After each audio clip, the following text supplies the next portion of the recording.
Ahora vamos a revisar esta densidad de estados electrónicos. Entonces, la densidad de estados electrónicos se define en términos de unas ciertas densidades,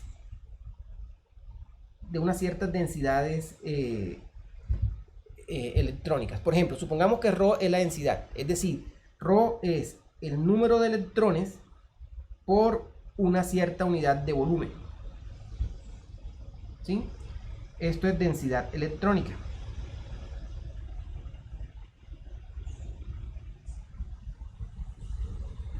Que sería el número de electrones por unidad de volumen. Cuando yo tengo la densidad electrónica, yo quiero, esa no es mi densidad de estados electrónicos, porque no está en términos de la energía. Yo con esta densidad de estados electrónica, yo puedo definir una densidad en términos de energía. Yo digo, yo quiero conocer cuánto es la densidad electrónica para una energía entre E y E más D. Cuando yo digo que quiero conocer cuánta es la densidad electrónica para una energía entre E y E más D, yo lo que estoy diciendo básicamente es que quiero hacer esto.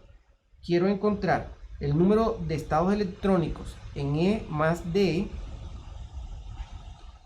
y ver respecto a una cierta energía E cuántos tengo. Este tipo de relaciones las puedo aproximar por otra cantidad. Normalmente esa cantidad se le llama densidad y depende de la energía. A esta que está aquí, a esta se le llama densidad de estados, electrónicos o density of states en inglés.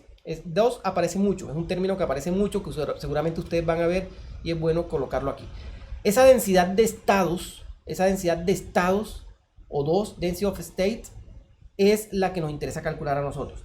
Ahora, si nosotros tomamos que este DE tiende a 0, o sea, si tomamos el diferencial de DE cuando tiende a 0, nosotros podemos escribir que esta densidad de estados electrónicos se puede escribir en términos de una derivada de la densidad electrónica respecto a la energía.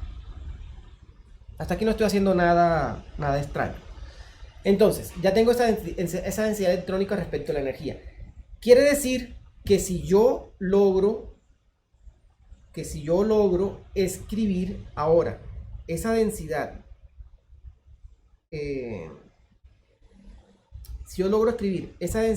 electrónica en términos de la energía, yo puedo pues conocer la densidad de estados electrónicos. Nosotros conocemos, por ejemplo, acabamos de ver la aproximación de masa efectiva y normalmente la energía tiene ese tipo de forma. Nosotros conocemos que la relación entre la energía, en caso más simple, en un electrón libre, la energía se relaciona con el número de onda, de esta manera. Aquí va el número de onda al cuadrado.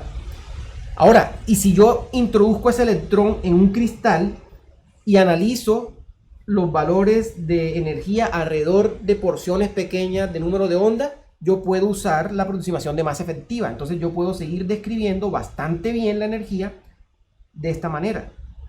Pero aquí, en vez de tener la masa del electrón, ya tendría que ser una masa efectiva y nuevamente tengo K cuadrado. Entonces esta es una relación que me permite a mí encontrar cómo una partícula cuántica tiene relacionada en estos modelos no relativistas su número de onda con la energía. ¿Por qué esto es importante? Resulta que miren que esto acá la energía está en términos del número de onda y yo puedo obtener una relación que me permita determinar el número de partículas cuánticas en un cierto intervalo de número de ondas. Pero la densidad de estados electrónicos está en términos de la energía. Yo puedo aplicar la propiedad de derivación en cadena para expresar esto en términos de energía, de número de onda, perdón.